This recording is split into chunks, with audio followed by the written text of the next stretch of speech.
Welcome, everyone, to the Fandom Podcast Network special presentation of Time Warp 1984 Part 5, the 40th anniversary of movies and pop culture. And this is one of my favorite podcasts, and I really appreciate all the help that I get with this. And I'm hoping that you guys like this as well. Love going back and looking back on the year of films. And what's really cool is that we are looking at 1984 because as of this recording, everything that we are talking about is celebrating its 40th anniversary. This is the Fandom Podcast Network, movies of 1984. And like I said, we're going to be talking about May. There is some pretty good stuff happening in May. It's also, this is when the summer movie season was starting to amp up as well. And like I said, my name is Kevin. I'll be your host, but I'd like to introduce my co-host. With me, as always, is the co-founder of the Fandom Podcast Network, my brother from another mother. Please welcome Mr. Kyle Wagner. What's going on, buddy? No. For this podcast, you will address me as Shabadoo. Shabadoo. Right. if the rhythm only came to me in a natural way. If you are only listening to this podcast, you're missing out on some visuals. Just want to let you know. You might be better for it.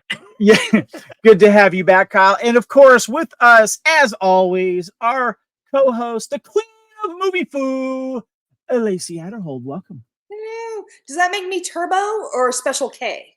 Whatever you want. Anyway, welcome, you guys. I'm kind of excited for May here. This is where we start getting, now that we've been doing these monthly, and we've been, of course, diving a little more deeper into other aspects other than the movies, like the TV series and news and the music and stuff. This is when the summer movie season starts to kick in. It's kind of exciting, isn't it, for May of 84?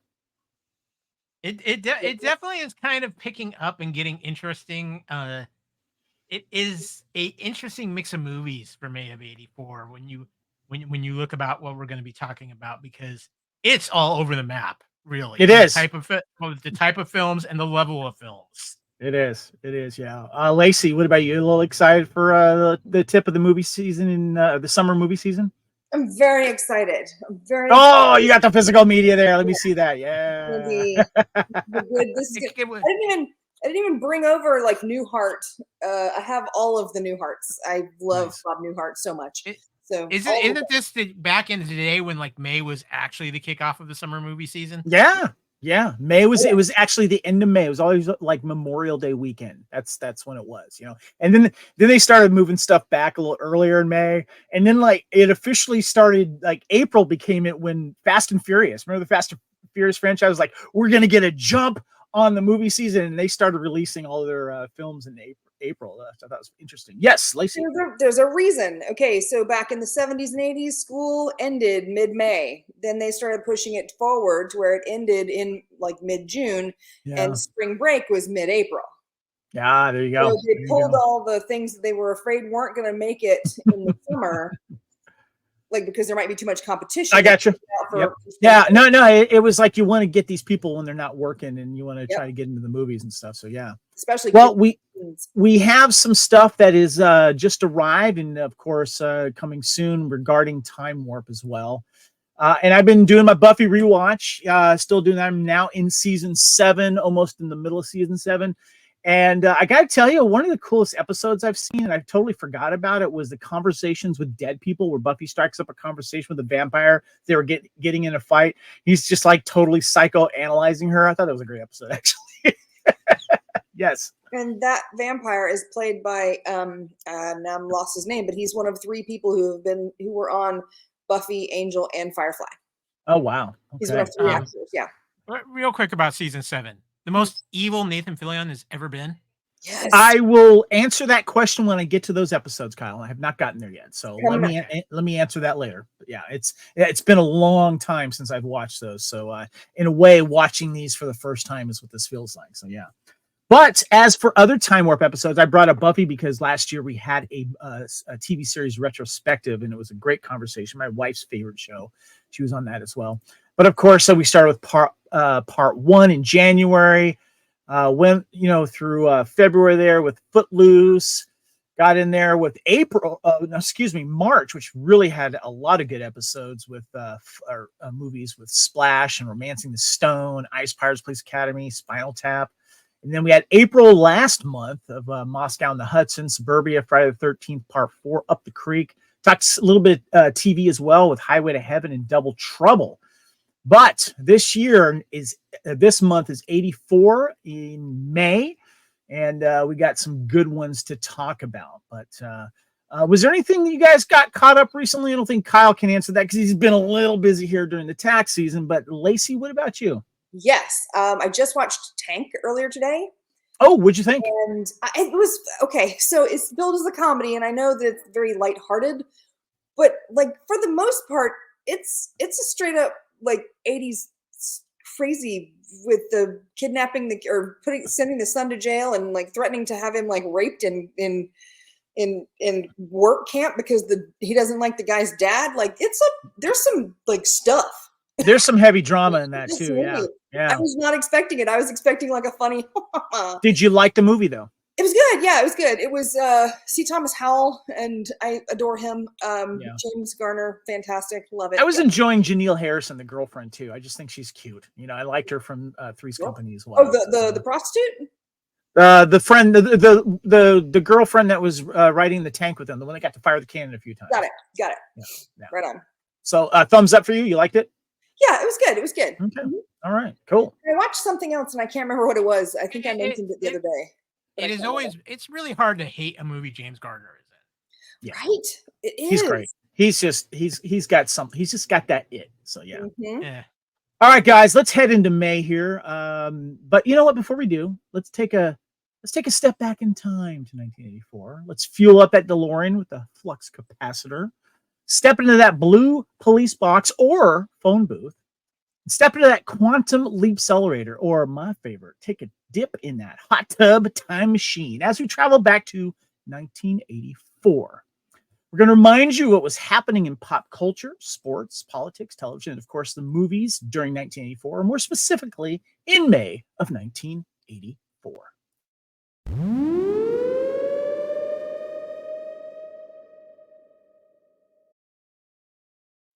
All right. What was happening in 1984? A lot was going on here.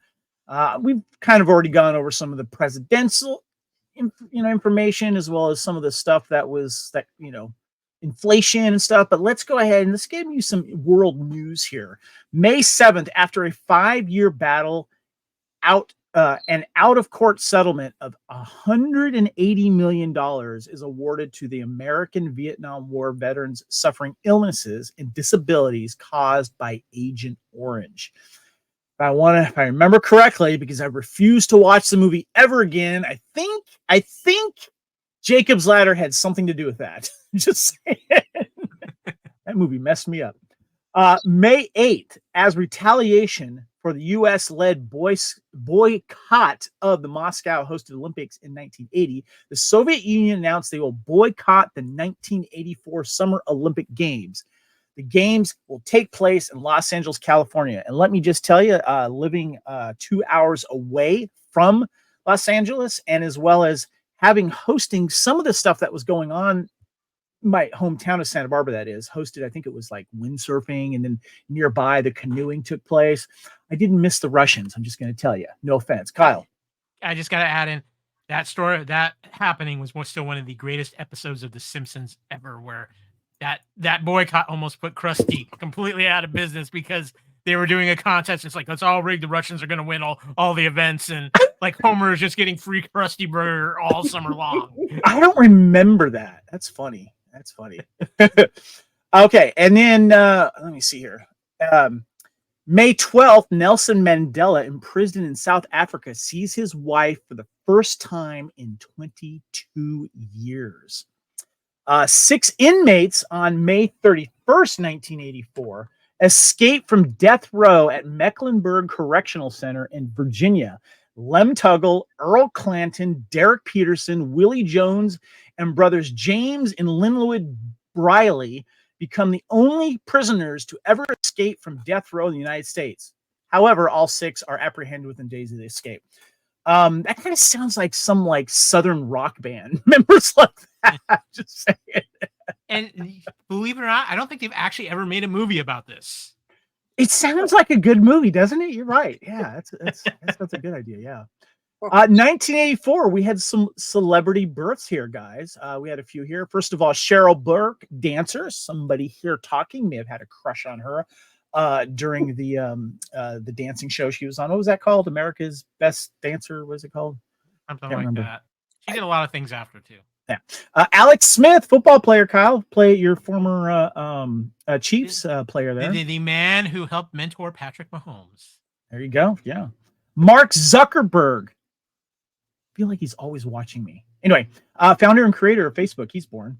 And the late, am I right, Kyle? The late Sean Merriman, football player? No, Sean Merriman's still with us, I believe. Okay. Who am I thinking of? Junior Seau? Yes, thank you. Junior Seau. Rest in peace. That's right. Sean Merriman, football player, born in May of 1984. We have some deaths as well in 1984. Bob Clampett, American cartoonist, born in 1913. Diana Dors, English actress. Let me put their pictures there. There we go. Andy Kaufman, American comedian. He passed away in 84, born in 1949. Erwin Shaw, American author. Andrea Leeds, American actress. Anne Little, American actress. John Marley, American actor. Vincent J. McMahon, American professional wrestling promoter. Kyle, is that the father of the Vince McMahon we all know now? That is the father of the Vince McMahon a lot of us would like to not know now if you follow current events. But Vince Jr. did a number on his dad, and but if it's not for Vince Sr., we don't have what we have now. So he was his icon in his own right for the time. All right. Then we had Eric Morecambe, British comedian, and D'Urville Martin, an American actor and director. There you go. All right, let's get into some technology here, guys. I got a few here this time. Got 3. And the first one I'm like kind of going, it is the OSI standard published protocol wars, part of the published OSI standard, the CCITT Blue Book here, Kyle. Many agreed on the goal to develop a global network of networks for the internet, in quotations, in the parlance of the time. Kyle, are you aware of this? I am. This is like early days, and this is like. Let me put it this way: unless you're a tech head, this is some great thing to cure insomnia. Well, I had to throw it up there because obviously it was important during this time in the 80s with computers, so I did. Now, the next is the Neuromancer novel by William Gibson, the book of the year, winner of the Hugo, Nebula, and Philip K. Dick Awards. And this was in his novel Neuromancer, William Gibson coined the term cyberspace. Gibson also spawned a genre of fiction known as cyberpunk in his book, which describes a dark, complex future filled with intelligent machines, computer viruses, and paranoia. I remember this for one reason and one reason only. I don't read books anymore, guys. Sorry, I'm that guy. I'm more visually and audibly entertained. There's a girl I was dating at this time, insisted that I read this book. I gave it the old try. Couldn't get through it. Sorry. Okay, but how far did you get? That's the question. With her, not very far.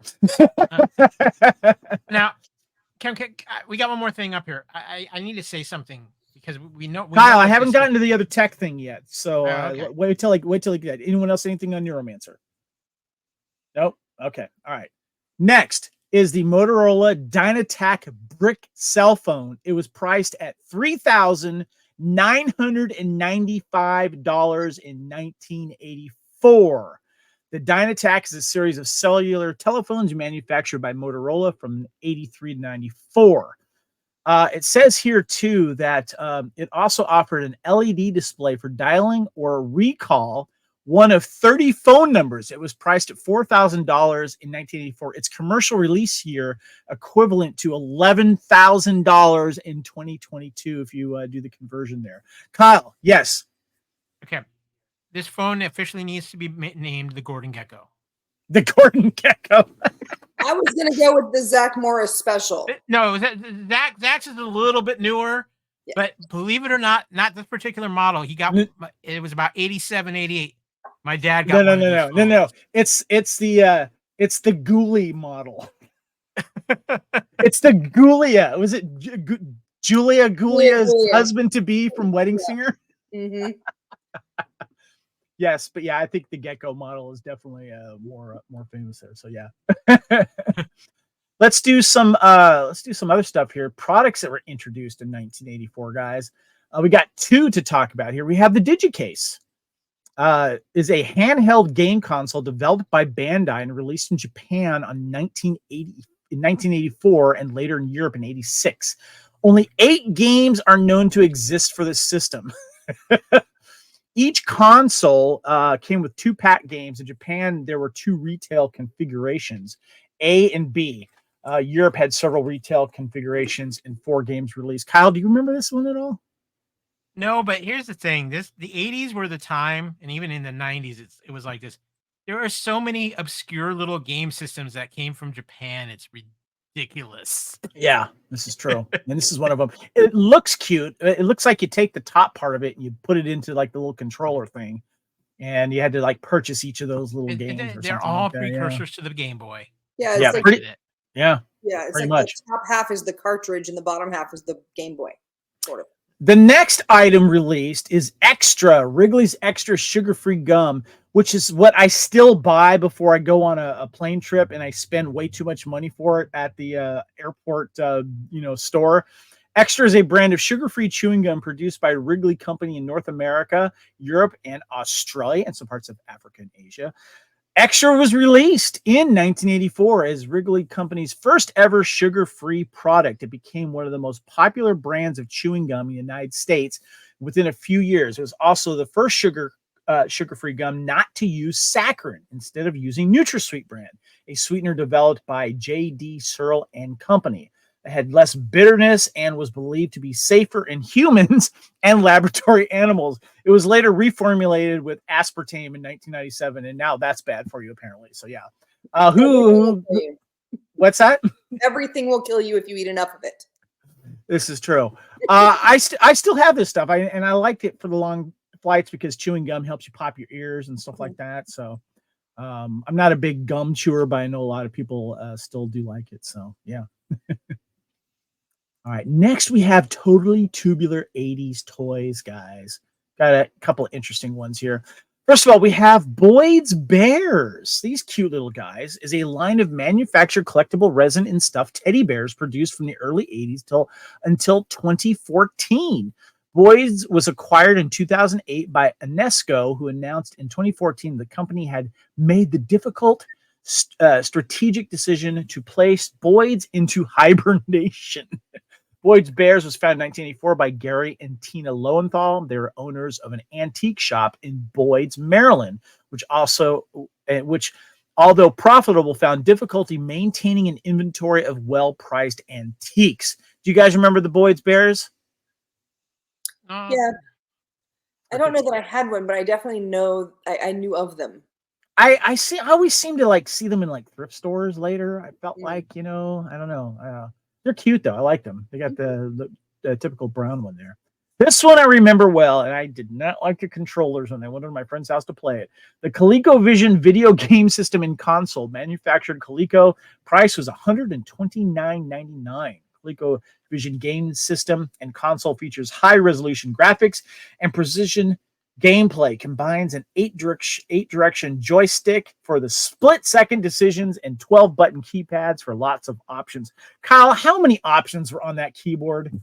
Okay, tech timeout. Tech head timeout because I got a hot take here. Okay, first of all, Kyle, I wasn't going to go anywhere else but you next, so this is your show.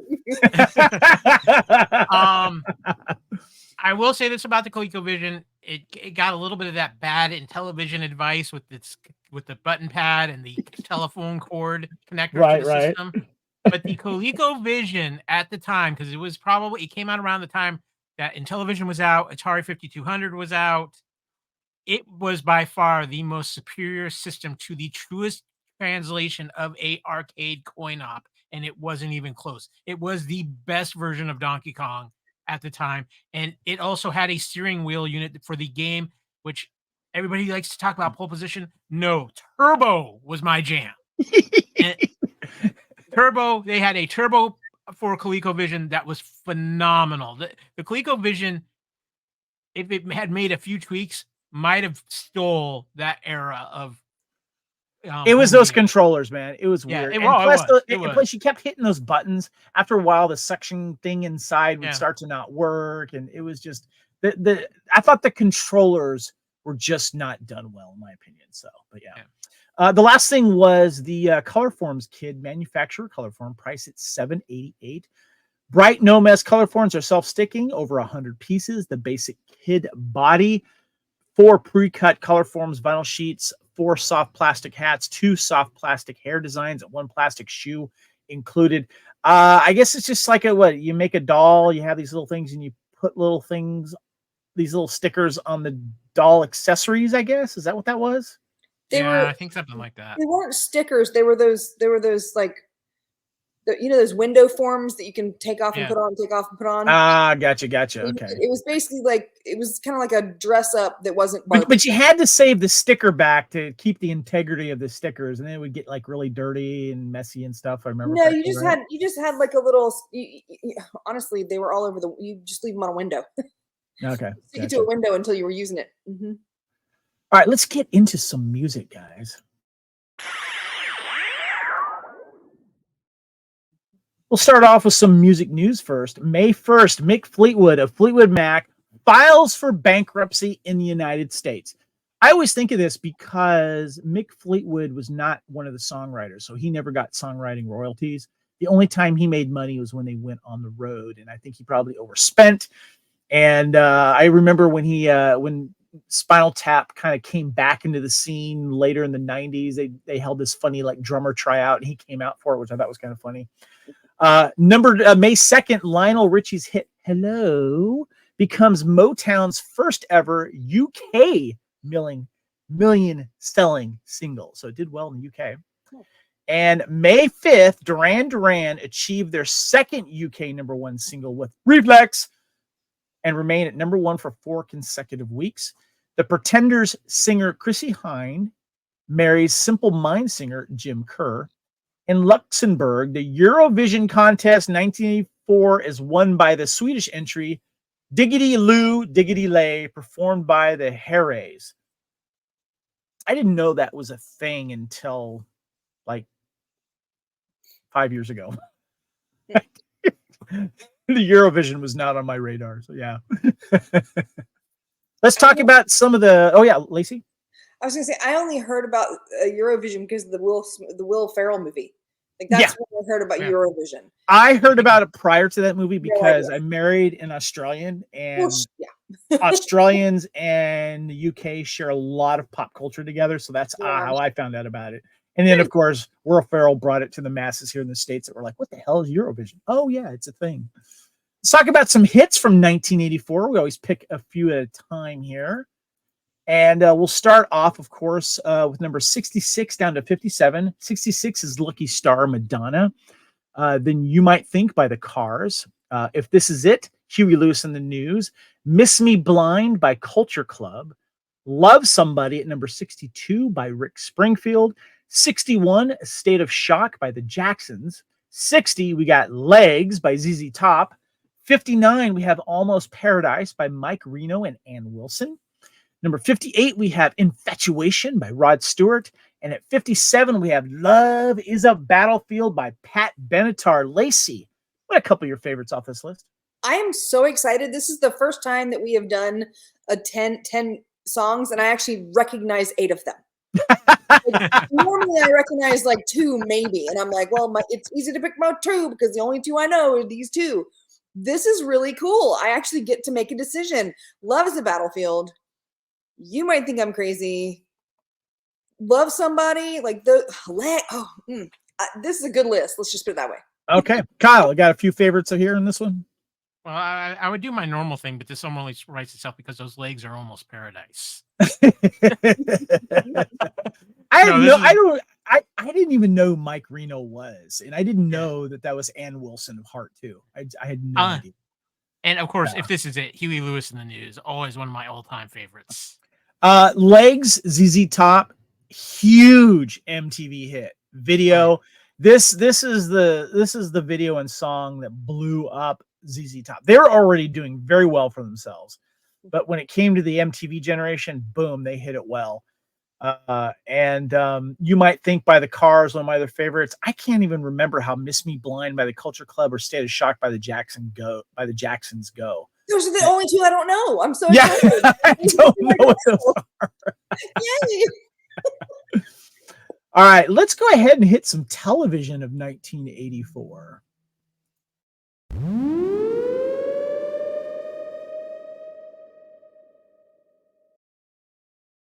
So what's interesting, guys, is I usually have what's debuting this month, and then we have what's ending this month. What's interesting in May, though, nothing's debuting in May, but stuff is ending, which is interesting. So all I've got is what's ending here. But we got some interesting ones. And this one, I vaguely remember. I know who Madeline Kahn is, but she had her own TV series called Oh, Madeline. And you can see it was a 9:30 time slot there on ABC. And the show revolves around Madeline Wayne, a housewife bored after 10 years of marriage to Charlie, a sweet but square man who made his living writing steamy romance novels under the name Crystal Love.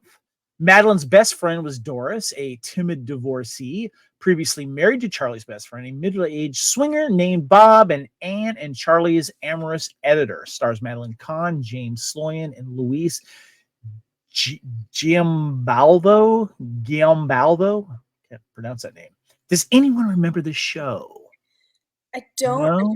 I just want to say that for a second there, I was looking at the picture and I was trying my hardest to figure out why that guy had a fluffy chicken in his pocket. And then I realized the picture is so old that it was scanned in with like the residue from a sticker. You're absolutely right about that. He had like a rubber chicken or fuzzy chicken or something.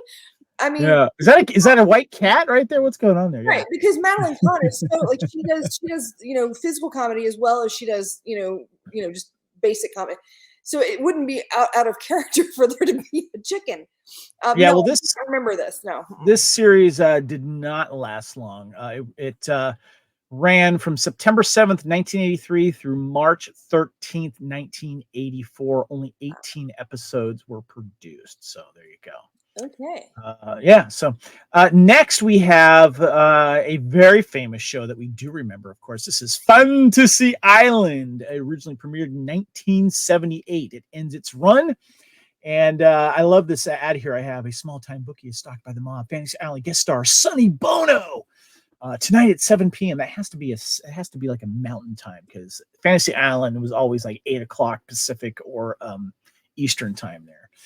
But yeah, the mysterious Mr. Rourke runs a unique resort island in the Pacific Ocean that can fulfill any fantasy, as they rarely turn out as expected. The plane, starring Ricardo Montalban, Hervé Villechaize, and Wendy Shaw.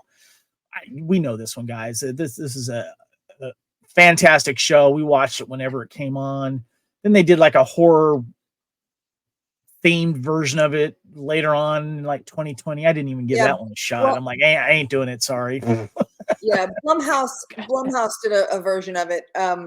Which wasn't bad for a horror movie. Like there are very few types of horror movies that I'll watch, but if you put like if it's kind of like pop culture-y, then I'll see it. Yeah. Like I wasn't having. I need to see my Fantasy Island. I got something caught in my throat. Wait, hold on. Sorry, I had to get it out of my system. I will say though, if you get Kyle, you hold on. Kyle, you cut out there. I didn't hear you say what you're going to say. I knew what you said, but I didn't hear what you're going to say. What you're going to say? See, you cut out again. There's something weird with your audio. It's like it went. What he meant to say was, you cut out a little there too, so maybe the mics are protecting him. Maybe it's StreamYard. Who knows? Yeah. I just want to add in a great run of the 80s of shows like this where it was guest stars of the week. And they would pull some big names for these shows. That's why this show and Love Boat was so good for so long, because you could, if you were an actor that needed some work, you drop in on one of these and do it. Like Rick Dalton did. I'm sure Rick Dalton went in one of those. And it was just great to see these guys pop up. Nice. Yeah. Right on. And one other thing, if you want to know a little bit of like behind the scenes stuff, My Dinner with Hervé is a more recent film that talks about the life of Hervé Villechaize. I can't pronounce his last name. Villechaize, with Jamie Dornan and Peter Dinklage. Oh, very cool. Very It's cool. All right. It's great. The next show that we have that is ending its run is Heart to Heart. Started in 1979. I love this old newspaper ad. Season premiere, How to Hit a Heart. Crooks plan to teach Jonathan's lesson by killing his wife. Unknowingly, Jennifer invites a suspect home as their house guest, starring Robert Shaw and Stephanie Powers. Tonight at 6 p.m. Channel 9. Anyway. Yep, got the old TV guide cover there as well.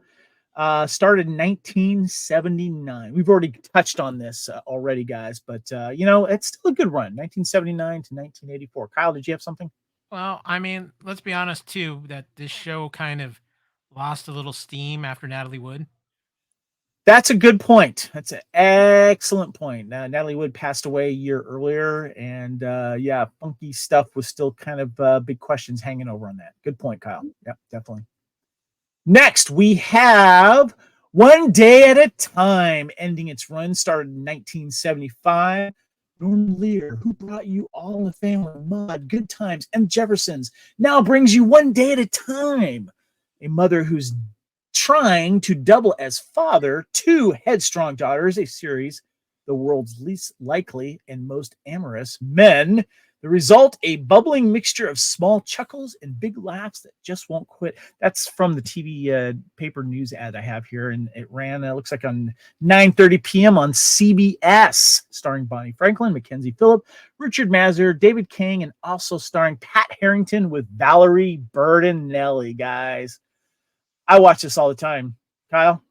The show that gave us America's Sweetheart for about 10 years in Valerie Bertinelli. Let's be honest. I mean, now hold on. So it's ending its run in 84. Isn't this around the same time that Valerie and Eddie Van Halen were kind of starting to get serious too? Yeah. Yep. And of course the story of poor Mackenzie Phillips. Yes. Horrible story with that family issue. Lacey, did you watch One Day at a Time? I did. It was, one of those ones that was it was on right after the Brady Bunch when I got home from school. Gotcha. So it was one of those things where we would kind of roll into that if we didn't have homework or whatever. Crushing on Valerie Phillips, one of the nicest people ever. She was at the talent agency I worked for in LA. I think I cut you out. You said Mackenzie Phillips, right? Yeah. She was so nice and super sweet. I met her in like 2001. She came into the talent agency that I was working for at the time. That's very cool. Super sweet. Yeah. Kyle? Okay, I gotta ask one quick question about One Day at a Time. Better theme song, One Day at a Time or Facts of Life? Facts of Life. That's what I thought. Very. That has never left my brain. And neither one of them have a candle fall guy. So yeah, that's true. All right. The next thing we like to talk about in television is our top rated programs. We do about 3 at a time. And in 1984, we are at, number 16. We had Newhart, brought in around 18.4 million viewers. Misadventures of an author turned innkeeper and his friends in rural Vermont. Now, a little bit of trivia here. It was Bob Newhart's idea to begin using film from season 2 onward in order to give the show a more realistic look. And the opening credits are outtakes of On Golden Pond 81. If you look closely, you can see Henry Fonda and Katharine Hepburn in a car.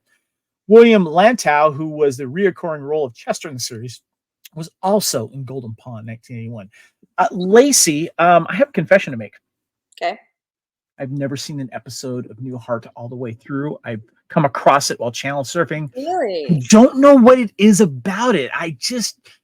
There's the concept of it just didn't pull me in. I don't know why. I never gave it a shot. I know how much you love Newhart, though. I do. And first of all, the man, Bob Newhart, but whether it was the Newhart show, the Bob Newhart show, or Bob later on, or even playing like Professor Proton on Big Bang Theory, that's where I think he found a new audience, because he is hilarious in that role.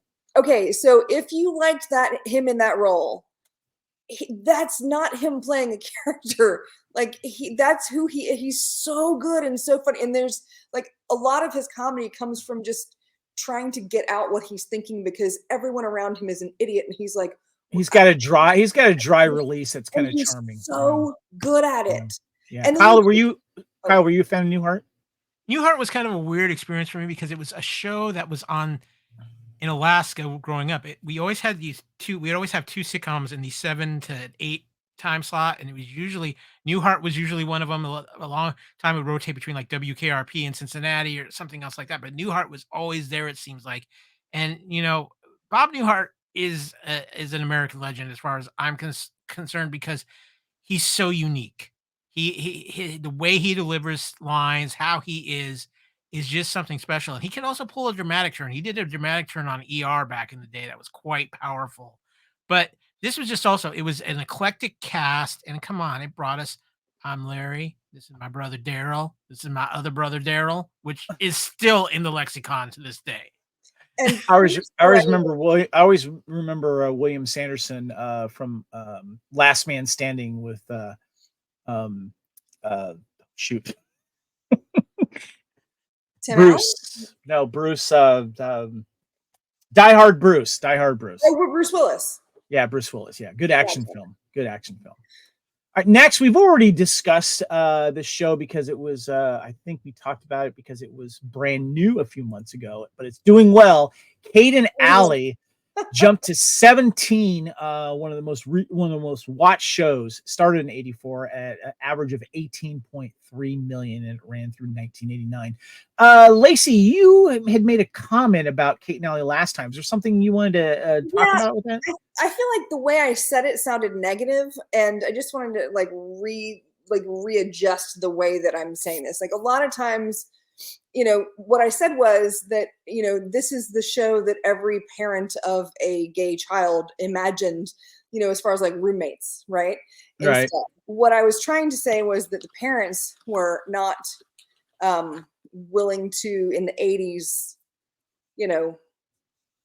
accept certain things. So they just, gloss over things and say, oh, roommates. Right.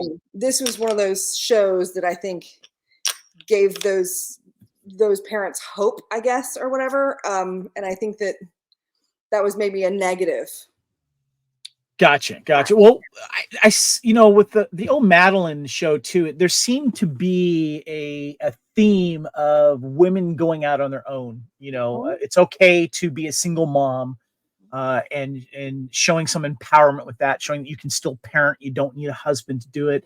Because there's a lot of kids with divorces going on at this time. There's latchkey kids happening as well. Mm-hmm. This is how two friends with kids got together, decided to have a household together, and it's very sweet, endearing comedy, which I still adore to this date. So yeah.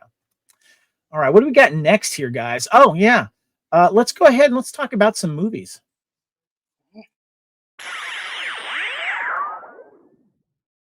I forgot to mention something, guys. Sorry. I didn't want to gloss over NBC Monday Night at the Movies. That was another high-rated film or high-rated TV series on Monday nights, averaged about 18.2 million. Going up against, of course, Monday Night Football, Kyle. This anthology series films that debuted on February 4th, 1963, in the middle of the 62-63 season, it was referred to as the Monday Night at the Movies and did quite well. These are the people that didn't care about sports ball, Lacey. This was me. Yeah, so that was very popular. Okay. This is why I want to say this is where the television companies actually got smart and realized maybe we should counter program to Monday Night Football.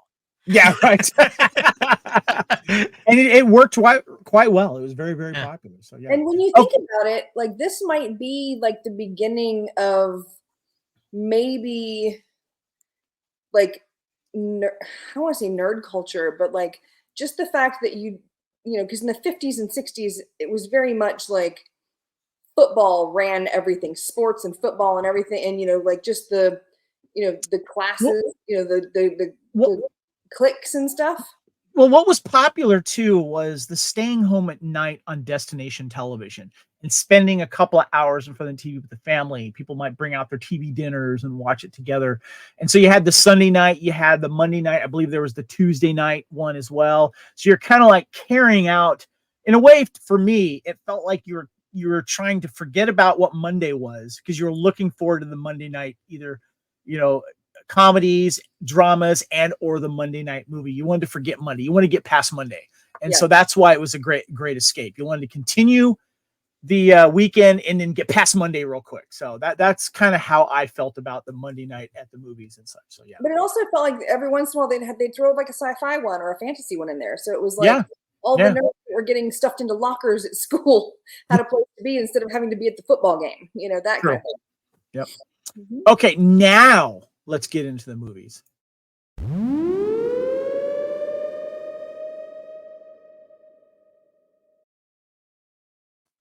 All righty. Now we got some movie news here, I think, here a little bit. We got here May 4th. The first of the year's breakdancing musicals is released, Breakin. We'll talk about that shortly. It was soon followed by Beat Street and its sequel, Breakin' 2 Electric Boogaloo. And it's also forgetting about another one. What's it called? Oh, yeah, Body Rock, or Lorenzo Lamas, that we will also talk about later on, because I know two friends of mine on this podcast have DVD copies of those now. Next, we have some celebrity film debuts. We like to throw a little bit of a smattering of some celebrities we know now. And we have Courtney Gaines of Children of the Corn, made a name for himself, scaring some people. We had Sarah Michelle Gellar, guys, Over the Brooklyn Bridge, Bobcat Goldthwait in Massive Retaliation, Gilbert Gottfried in The House of God, and Heather Graham in Mrs. Soffel. Mrs. Soffel. Okay. Now, we sometimes have a film or two that is in the cutting room floor, and we do have one, but for a specific reason that we will get to a little bit later. But first, let's start off with the movies released in May of 1984, guys. And when I saw this one on the docket, I was very curious about it. And the one that I'm referring to is Alphabet City. Who's got a copy of Alphabet City? Please put your DVD up. Oh, is it just me? Yep, that's the one that I might have a can of alphabet soup, but okay. Well, let me just tell you, I was very curious about this film because the poster looked really kind of cool. Mm-hmm. And then I get this DVD going, I don't know if I like the DVD cover, but anyway. The poster says at 19, they gave him the streets and everything on them. Tonight, they want it all back. Starring Vincent Spano in Alphabet City. A New York drug dealer decides to get out of the business, but has to flee from mobsters. Directed by Amos Poe, stars Vincent Spano, Michael Winslow, Kate Vernon from Battlestar Galactica, and one of my 80s crushes, and one of the richest women in America, because she, with her husband, owns the Atlanta Hawks and has a stake in the Milwaukee Brewers, if I remember, company, because they have part of a very successful investment company. Jamie Gertz. Kyle, before we go into the film, give us some trivia. Well, some trivia for Alphabet City here. I think I can arrange for you on that. There's actually some very interesting trivia here. Starring in this gang movie was actor Vincent Spano, who was previously featured in the gang film Over the Edge, and had the year before, in 1983, appeared in the Francis Ford Coppola gang picture Rumblefish. The color, make, and model of the car that Johnny, which was Vincent Spano, drove was a 1983 white and black Pontiac Firebird Trans Am Daytona 500 25th anniversary edition coupe. The Alphabet City of the film's title and setting is a real-life suburb in the Manhattan district of New York City. Wikipedia states Alphabet City is a neighborhood located within the East Village in the New York City borough of Manhattan. Its name comes from the avenues A, B, C, and D, the only avenues in Manhattan to have single-letter names. Go ahead, Kyle. Sorry. I was going to say is bounded by Houston Street to the south and 14th Street to the north, and extends roughly from Avenue A to the East River.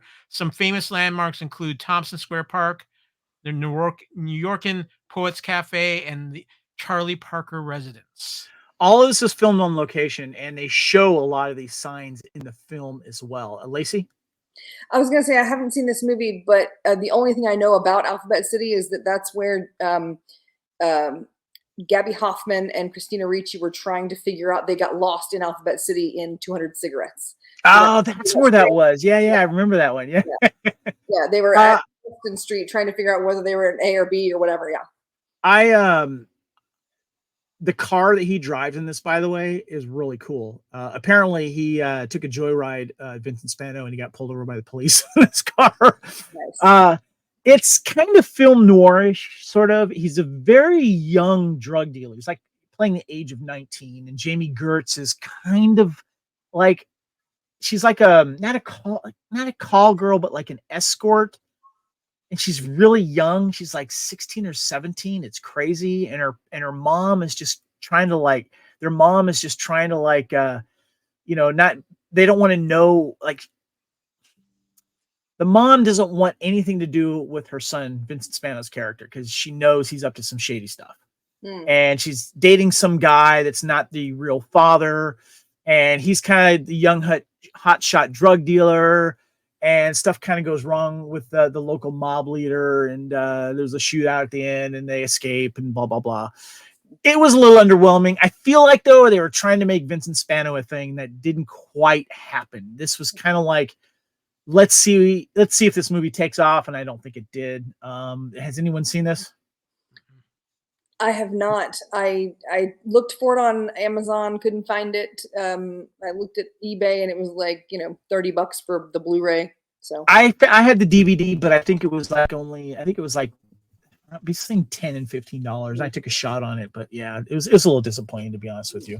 Interesting little look into. I love New York as a filming location during the 80s, and I definitely got that. I thought that was kind of cool. But I did want to give a shout out. There was some breakdancing in this movie outside one of the clubs that he went in to do some drug dealing. And he got to go right through the velvet rope, and there's some kids popping and locking. It's pretty cool. All right, guys. The next film is one I believe is streaming on is it Amazon or something. I can't remember. Is The Bounty, starring Mel Gibson and Anthony Hopkins. Oh, Lacey, hold on. I want you to hold up your DVD copy there for us watching. There it is. Nice.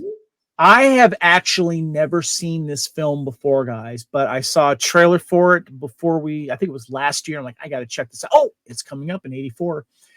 They begin their epic voyage as friends. It ended in hatred and bloodshed. Mel Gibson, Anthony Hopkins in The Bounty. Fed up with the captain's harsh discipline, a sailor ship crew decides to take action. The story of Lieutenant Bligh, played by Sir Anthony Hopkins, whose cruelty leads to mutiny on his ship. Follows both the efforts of Fletcher Christian, played by Mel Gibson, to get his men beyond the reach of the British retribution, and the epic voyage of Lieutenant Bligh to get his loyalists safe to East Timor in a tiny lifeboat. Directed by Roger Donaldson and starring, of course, Mel Gibson, Anthony Hopkins, Sir Laurence Olivier, Daniel Day-Lewis, Bernard Hill, and Liam Neeson. Kyle, what kind of trivia you got for us for The Bounty? So this movie is generally regarded as the most accurate depiction of the actual mutiny. It was originally supposed to have been made in 1975 when Sir Anthony Hopkins would have been closer in age to the real William Bligh. Mel Gibson was disappointed with his performance in the finished movie. He later said of the movie, I think the main problem with that film was that it tried to be a fresh look at the dynamic of the mutiny situation, but didn't go far enough. Lastly, we have one significant historical event, which is completely omitted from this movie, is the initial attempt by Fletcher Christian and the mutineers to found a colony on the island of Dubai, south of Tahiti. So I have never seen an incarnation of The Bounty all the way through. I think I saw a little bit of the Marlon Brando one. I'm familiar with the story. I learned about it in school. I thought it was kind of interesting. Again, forgive me, I'm forgetting where I found it streaming. It's I don't know if it was Amazon or if it was like Paramount Plus or something. I can't remember, but I watched the whole thing. Beautifully shot on location, wherever the islands they went to. The whole culture with the islanders that they found, and how they the crew kind of found some solace in that, and that when they finally took her in. And I got to tell you. I thought overall the acting was really good with everyone. Mel Gibson, I thought he was good, But the guy I wanted to punch in the face with Daniel Day-Lewis, man. Oh, his character was just, but that's the way it was supposed to be, because he was, the kiss ass of Anthony Hopkins' character, the captain and such. But and I liked at the end they said that Mel Gibson's character, that it's still kind of up in the air of where he ended up. Some people thought he was killed on the island, and they didn't find these guys or the story until was it 14, 20 years later, when a whaling ship came by, and then they found out who they were. There's rumors that Mel Gibson's character, that he made it back to England, but it's still up in the air. But apparently one of the guys had, 20 kids or something crazy like that. And they still have his lineage is still around. Lacee, your thoughts on the bounty? Bounty's really cool. You're right with the cast is amazing. Everyone is phenomenal. One of Sir Laurence Olivier's last films. And that was kind of the big deal, because the director at that point was like, I can't believe we got Laurence Olivier in this movie. But I will say this: they're on the Blu-ray, which you can get. Kino Lorber is having their March Madness sale. It's on sale. That's the Blu-ray company that sells cool stuff. Yeah. This is the Blu-ray. You'll see it's got the little KL upside down. It's got the little KL on the top. Mm-hmm. This is K23428. Anyway, it's got 2 commentaries on it. One of them is the commentary by the director and the production designer, which is really fun. They give a lot of kind of behind the scenes, a lot of antics between Mel Gibson and stuff that Liam Neeson, all that kind of stuff. And then there's a second commentary by the historical consultant that they used. This is a guy who knows the whole story backwards and forwards, and he was an expert on Captain Cook as well, because Anthony Hopkins' character of Bligh was actually first mate to Captain Cook. Prior to this whole situation. And it's really fascinating. If you have any interest in history. Is this the Captain Cook that made it to Australia? Yeah. Because I've seen I've actually seen his statue in Melbourne, Australia. Yeah, he's the one who he went to Hawaii, and they went to Hawaii several times, and the folks, the indigenous folks of Hawaii thought he was a god, because and he was eventually killed, right? If I remember correctly. They thought that things were weird, and so somebody poked him and he bled, and so then they murdered him. Kyle, have you seen The Bounty? I have not seen The Bounty. I'm just looking at the cast of this movie, though, going, I need to see this, because this is a phenomenal cast in this. The ship they built for this is amazing, by the way. They went all in on this, and I recommend it. And it's a scale replica. They took the actual plans and built it as it was, with the exception of putting in a metal base, so that they could actually prevent. Well, it didn't do well. Just made barely over $8 million. So I think it tanked, and unfortunately, but it's got a great cast, and I like the way it starts out at the kind of tribunal for Sir Anthony Hopkins' character, and then it kind of tells you the tale of how it goes and stuff like that. But it gives you a really good idea of life on the ship in those days. Found it fascinating. That was great. So especially when they came across cultures and they traded for goods and stuff like that. So And all right. Yes. One last thing. This is one of the few movies where the director actually refused to shoot television coverage with all the Native women wearing no shirts. Yeah. And he was like, you can, if you see it on PBS when you're watching a documentary, there's nothing different. We're not doing sex scenes. We're not doing crazy things just for boob's sake. We're not shooting coverage. Good point. Yeah. The next movie, guys, made a pretty good amount of money for its budget, and that is Breakin. Break for your life. Push it to pop it, rock it to lock it, break it to make it. Breakin. A struggling young jazz dancer meets up with 2 break dancers. Together, they become a sensation on the street crowds. Directed by Joel Silberg, stars Lucinda Dickey, Adolfo Quinos, Michael Chambers, Christopher McDonald, and a young Ice-T doing a rap. Look at that. You're holding up your Breakin' DVD there. Hold on, let me do this. Mine sucks. I got this one. Oh, bummer. I like your Breakin is a lot better. Mine just shows blurry people in the back. And I'll tell you, Kino Lorber has it for sale right now. $10. Nice. On DVD or Blu-ray? Blu-ray. Nice. I might be going This to upgrade. this showcased the cultural icon, the cultural phenomenon of breakdancing, guys. And of course, this was happening before the movie came out. I believe, and this is also a canon release film, and also is one of the most successful canon release films, if I remember correctly. Kyle, hit us up with some trivia first. Some trivia for Breakin. I'm sorry, I was trying to figure out how I could do the head spin without breaking my neck, but the idea for the film came from Mahim Golan's daughter, who one day while at the beach saw a group of breakdancers performing before a crowd. In the first street dancing scene, in which Kelly accompanies Ozone and Turbo to the beach, the audience watching the dancing is comprised of surfers and beach bums. A man in a black singlet claps with the music. It's Jean-Claude Van Damme in his first on-screen acting appearance. According to Van Damme, he tried hard to draw attention to himself by jumping in the air and doing flips, but they were not included in the film. Kevin, you are taking a Zach Morris timeout? Yes, I am. I have failed you guys. I have failed the listening and viewing audience. I actually took screenshots while I was watching this on my phone, and I forgot to upload it so you guys could see the picture of Van Damme. And what's so funny is I knew this trivia going into this, Kyle, and he was totally like in the back. He was totally trying to get in the camera shot, doing this, doing that. He was like clapping along, and you could just see him. Like, I could tell you, he probably gave some extra an elbow just to get there. And if anyone it was around Van Damme, they had no shot of trying to compete with him. It was so obvious he was mugging for camera time. Sorry, go ahead, Kyle. Oh, you're good. Also, too, Canon Films was this was their biggest financial success, which is pretty amazing when you think about it. And the film uses two of Ice-T's early instrumental raps, Tibetan Jam and Reckless. The producers later used Tibetan Jam as a background music in Missing in Action. Yes, yeah.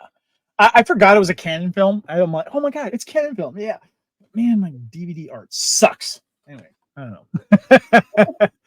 know. Okay, so guys, yours truly may have absolutely took part in breakdancing. I was practicing in the kitchen.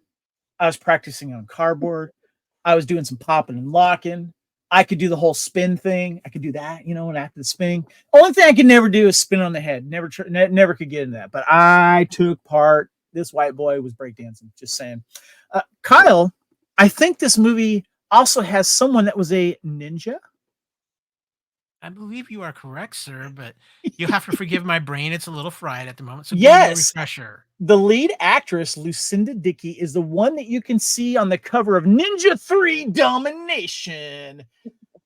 Because you had a girl dressed up as a ninja just selling that VHS copy all the time. And that was the one that popped, even though that was the weirdest ninja movie, because it was like, that's where it got like spiritual and weird. And, yeah. Lacee, your thoughts on Breakin? Breakin's great. Between Breakin and Breakin 2, that started my, I don't want to go with obsession, but if there is a dance battle movie out there, I have it. Yes. I have all the step ups and just all of the Honey and Save the Last Dance and like anything that involves, I have a problem. It's going to be all right. You know what, Lacee? You and I share that problem together. Right? Oh, Step Up. I have Step Up 1 through 3. I didn't like 4. Oh my goodness. And I have Step Up in 3 and 3D. Right? Me too. Mm-hmm. Kyle, your thoughts on Breakin? I love this movie. This is one of the great classic 80s films. Shabba-Doo had his moment in the 80s, that is for sure. One of the greatest movie songs of all time, Ain't No Stopping Us. It's great. And of course, this movie did kind of start the breakdance revolution where, later on, and I know this is another film we'll be talking about soon, but we got the more hardcore version of this with Beat Street. Yes. Yeah, we'll definitely cover that. But it's amazing that everyone thinks of the 3 breakdancing movies in '84. But no, there was 4 main ones. There was Body Rock, Lorenzo Lamas, which we'll talk about. But what I found more fascinating about this was that this movie was so popular right out of the bat. Canon's like, let's make a sequel and let's release it later in the same year. I don't know how often that has happened before, Lacey. I don't know the answer to that question, but I will say this is the beginning of Hollywood realizing that that like the whole concept of like the real estate guy being the bad guy. Yeah. To buy the whole block and make it, whatever. Which I think we're experiencing the aftermath of that just in society now. Yeah. But I literally mentioned this in the Roadhouse remake because that's basically what it was. It was like, hey, real estate's where it's at, definitely. Yep. All right, guys. Real quick too. This movie has some significance too because I really feel like it's the first Hollywood movie that really started introducing the hip hop culture to film. That's a good point, Kyle. I'm glad you brought that up. Yes, most definitely, because this particular part of that culture, the dancing, was a huge thing that had been going on for years. And and what's funny too is, and I love the fact that they're filming it down on Venice in Los Angeles, along the beach there, very famous beach area there. And I've been there many, many times, and it was filmed on location. And there's a lot of interesting street musicians going there. There's the guy with the roller skates. It's got the guitar with the interesting design. He's always wearing white. He's like a staple. I don't know if he's still there, but yeah, there was just so much culture. And if it was popular, you go to Venice Beach, and there it was. But that was just part of an area that was showcasing this breakdancing, because obviously I think this originated in around the New York area. And it just became a phenomenon. And my school had breakdancing troops. I wasn't good enough to be in it. But anyway, it was just a huge deal. So, yeah. All right, guys. Next, we have Hardbodies, 1984, showcasing, of course, the sex comedy romp. Oh, look, I like your copy there, Lacey. Let's go ahead and show that one there. This is the double. This is the double feature that you can't. There you go. It's the Hardbodies collection. It's got you have Hardbodies 2 on there. I don't know if I've seen that one actually. Yeah. Okay. I got to showcase mine. Oh, nice. Look at that. Yeah, I have not seen the second one, but this first one I've got I loved it when Walmart released these alternate slipcase covers that you see the VHS on the end there. And sometimes they say like R restricted, or I love this one, says the video cassette will melt if left in your car or left in the sun. And I got this at Walmart for $7.50. See, nice. But then you pull it up and it's the regular Blu-ray copy right there. So yeah, love that. And then I did showcase a picture of the soundtrack too, because the soundtrack is kind of important. This movie showcases the band. Is it Stain? Something like that. All-girl band. They were actually members of Vixen, the all-girl hair metal band that came out, and they're still touring today. I think, unfortunately, though, the drummer is the only original member left. The original guitar player passed away, and the singer has now gone solo, and she's working with her husband on stuff. But a really good soundtrack, and I just thought that the music overall was great. But basically, it's about 3 middle-aged guys who rent a beach house to hopefully score with some young single women. Not having what it takes, the men hire a sexy young surfer, Scotty, to teach them the game and to help them meet girls. Stars Grant Kramer, Teal Roberts, and Gary Wood. Shot in Hermosa Beach, California. I'm very familiar with that area. A great little beach area, if I remember correctly. One of my favorite sex comedy romps, guys. There's a lot of interesting characters in this I find funny. I thought the 3 guys were funny, especially the older guy with the beard getting lucky with the younger girl. He's also a musician. There's a couple of little scenes that maybe not fly today, of course, being in the world of PC. Lacey, your thoughts on Hardbodies before we get to the trivia?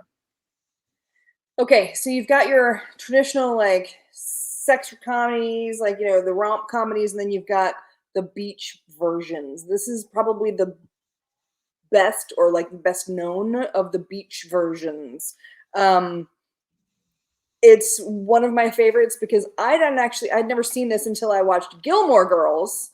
And they actually did a conversation on Gilmore Girls talking about how they had to do the Hardbodies marathon. And I was like, okay, I have to watch it. What is this movie? Like, what? Explain the marathon to the listeners and the viewers that don't know. Well, I mean, just the double feature, Hardbodies 1 and 2 on Gilmore Girls. That's one of the things that they wanted to watch for one of their movie nights. And I was like, okay, I'll check it out. They do a lot of pop culture on that show, and I was like, well, right. I remember that. Yeah. Mm-hmm. Kyle, have you seen Hardbodies? I have not seen Hardbodies for a very long time, but it is definitely one of those. It's an 80s film. It's everything that is the 80s, and it's one of those movies that I think is timeless when you are defining a decade, because it just represents so much of that particular period in the 80s, and I think if you were to put it in a time capsule, I would have no problem with it. Before you get to trivia, Kyle, I did want to step on one of them because I misspoke. The name of the all-female rock band in the movie was Diaper Rash, who were, of course, played by real-life rock group Vixen, who had a hit in the 80s with Edge of a Broken Heart, and were, according to the film's production notes, touring the USA around the time the movie was made and being released. Kyle, hit us up with some other trivia, please. The movie was originally made to be broadcast on the Playboy channel. The Columbia Pictures Studio picked it up and made it a theatrical release instead. The American Film Institute AFI catalog states that, according to an article published on the 2nd of March 1984 edition of the Los Angeles Times, the picture was originally produced for the Playboy channel cable television network, but as the sexual content was deemed too soft for the pornographic channel, the production was then acquired by a distributor, Columbia Pictures, for domestic theatrical release. That's saying a lot that it was deemed too soft, because there's a lot of nudity going on in this movie. The movie also has its origins in an article published in the November 1983 edition of Penthouse magazine, written by the film screenwriters Eric Alter and Steve Green. It told of the true story of some older rich dudes who rented a summer beach house and enlisted a popular young surfer to help them meet girls. I got to tell you, though, guys, there's something charming about this film. It's yes, you get your sex comedy romp for, all the cliches are there, but there's something I like about the surfer kid, showing these guys like they just don't have any game at all. And the shenanigans and the hijinks that ensue after that, I find completely hilarious. Lacee, am I off on that? Because I find it charming. Okay, when's the last time you watched it though? 2 nights ago. Oh, okay.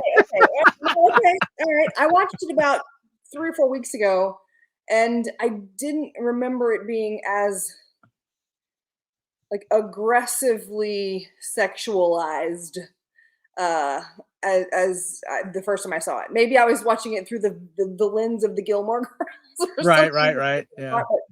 Yeah, it's definitely not one that can be made today. Like, true. Very, very true.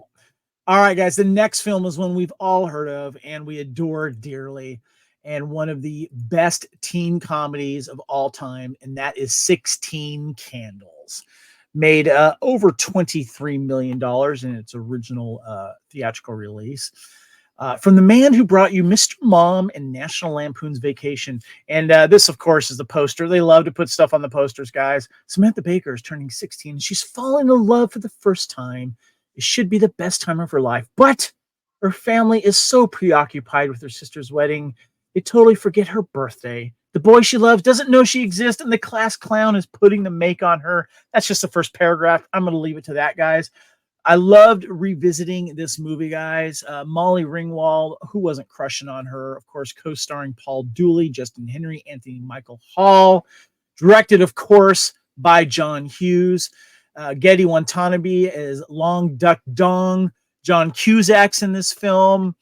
What I find funny, though, hold up your copy there, Lacee. I want to show yours. You got the Blu-ray. I have the collection of John Hughes, so I don't have that Blu-ray, but I do have the original DVD with that weird little snap case there. I have that. So what I find funny, though, is I've joined a couple of Facebook groups of filming locations, There are so many people that go to this freaking house and do the Long Duck Dawn passed out scene, but there's a new tree that's kind of moved over, so people have to like go lay down off to the side. And I want to give it up to the people that own that house. Thank you for being patient, because I'm loving those pictures. Lacee, I want to start with you, and then Kyle will get to you and some trivia about this. What your thoughts on 16 Candles? Okay, I don't think I saw it when it first came out. I think I saw it probably a couple years later because it was a little bit too adult for me. I think in '84 I was 11, so actually I hadn't quite turned 11 because I would be 11 in July. So back then it was one of those quintessential teen flicks. It was the angst and everything, and John Hughes was a genius. And now every single one of his films is just not okay. Like, nothing in his movies from the 80s. Basically, these movies are great movies to watch if you want to know what it was like and how not okay the 80s was for women, for people of color, for people from different countries. Like, Yep. it was just not great. Yeah, they played into the stereotypes, and but we still love watching them though because it's so funny. Yeah, but realistically, like, one of the major plot lines is the jock trades his drunk girlfriend for a pair of underwear. pretty much. Like, yeah, for serious, y'all. Like, yeah. You know, Kyle, your thoughts on 16 Candles? Obviously, one of the films that you know, the John Hughes, everything with it. It's got its place in history in Hollywood. It's for a lot of people, it was their movie when they were teenagers in that time frame, and it helped them identify and get through a lot of things. And it introduced a lot of young actors and created a very interesting time and generation with it. And again, I say all these negative. It's not to say that this film is not nostalgic for me. It is absolutely nostalgic, but you can't show it to someone who's 11 or 12 now and have them not go, "Oh my God, what were you thinking?" Like, it definitely comes with a warning, when it comes to the way things. But at this time, though, this is what we were going through. It was the boys will be boys era. Yeah, definitely. And I actually didn't see this in the movie theater. I saw it on. It wasn't until later. I think I saw it on a heavily edited broadcast television, and then finally we watched it on video at someone's house, or whatever it was, and I saw the unedited version. And then so, but I have a part of a John Hughes collection that includes on there, and I have it on digital as well. But definitely a classic. And Molly Ringwald, just so cute in this. Just some scenes are painful to watch, especially just her everyone forgetting her birthday. That's the worst. Your 16th birthday, how do you forget that? And also, if you have this particular Blu-ray, it's got a really great documentary on it. Like, it's a huge 11-part documentary that it interviews with the cast. Hold it up again for the camera one more time so people can see it there. Yeah, that's a good. I love that cover. That's a great cover. Yeah. But it has a bunch of documentary stuff. Nice. A bunch of different special features that are really, really kind of nostalgic. So, Kyle, can you hit us up with some trivia, please, on 16 Candles? Yeah, I do have some trivia. Anthony Michael Hall and Molly Ringwald instantly disliked each other. So John Hughes took them to a record store, and they bonded after they found out they have likes of the same music. One of the groups they liked was the Rave Ups, which Molly scribbled on Samantha's notebook. Viggo Mortensen auditioned for the role of Jake Ryan. Molly Ringwald told Access Hollywood, "I really wanted him. He made me weak in the knees. He really did." Hold on a sec. Let's stop there for a second. Would that have been a better casting choice? Do we know what Viggo looked like back then? Was he handsome? I don't know. Yes, we did. Yes, he was. And no, he wouldn't. Well played there, Lacee. Don't get me wrong. He's beautiful, right? Like, he's a beautiful man. He's a very talented man. But Michael Shuffling is like, he had the look. He's the perfect Jake Ryan. And the fact of the matter is, like, the fact that he as a character was trying to get out of all the craziness, and then in real life he left Hollywood and became a carpenter. He makes furniture for a living. Good for him. In Pennsylvania or something, and he does really well for himself. He literally embodies this character, and his his mentality as far That's as cool. to get out of the crazy Very rat cool. race and the cliques and whatever. Yeah. Kyle, what else you got? I've got the movie's costume designer begged Molly Ringwald not to wear the hat she wore in the beginning of the movie. Ringwald insisted after the movie was released, teenage girls started wearing their hats tilted back like that. And finally, of all the films Molly Ringwald made with John Hughes, she said, I had the most fun on 16 Candles. There you go. All right. Awesome song. Classic movie.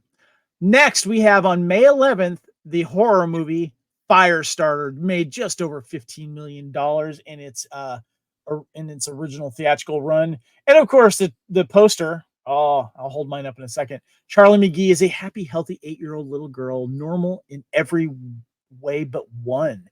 She has the power to set objects afire with just one glance.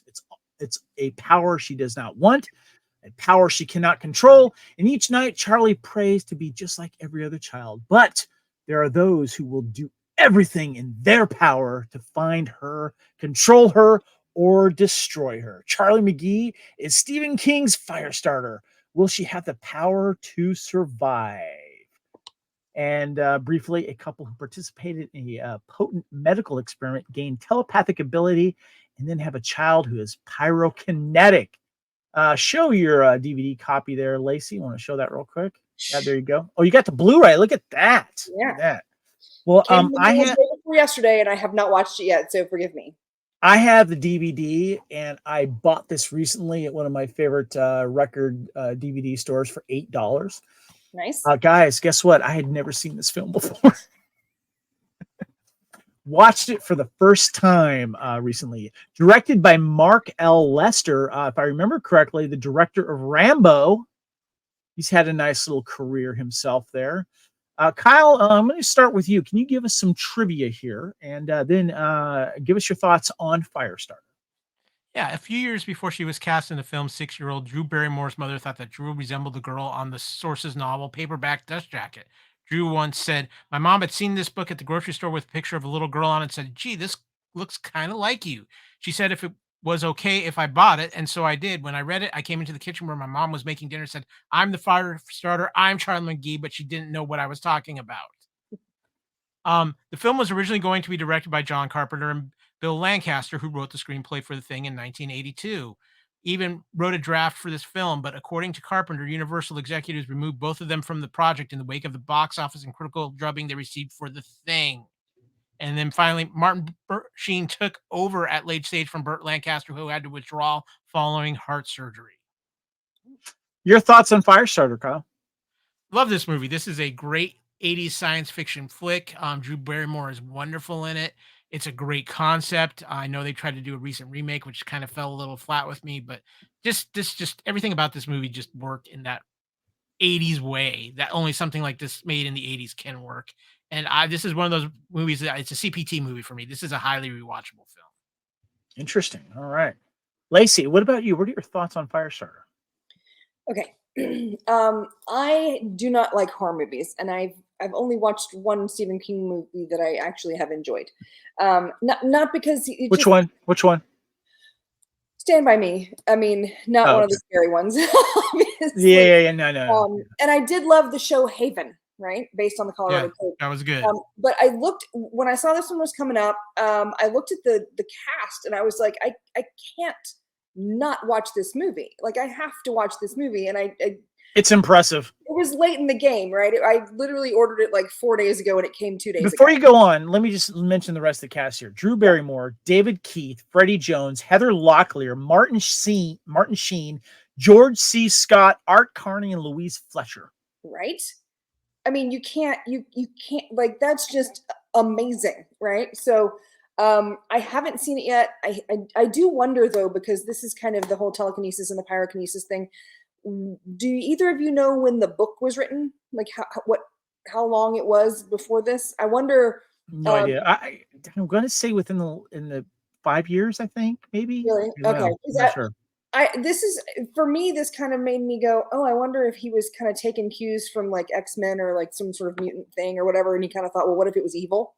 Right. Kind of thing. But yeah, I haven't seen it. I'm planning on seeing it before next time. So I will give you my update next time. Okay, so you have not watched Firestarter yet, but you own a copy there. Okay, no, I have all right. not. Yeah, I'd love to get your update on it because let me tell you right now, when I saw David Keith at the beginning of the film with Heather Locklear take part in these experiments to, for some extra cash.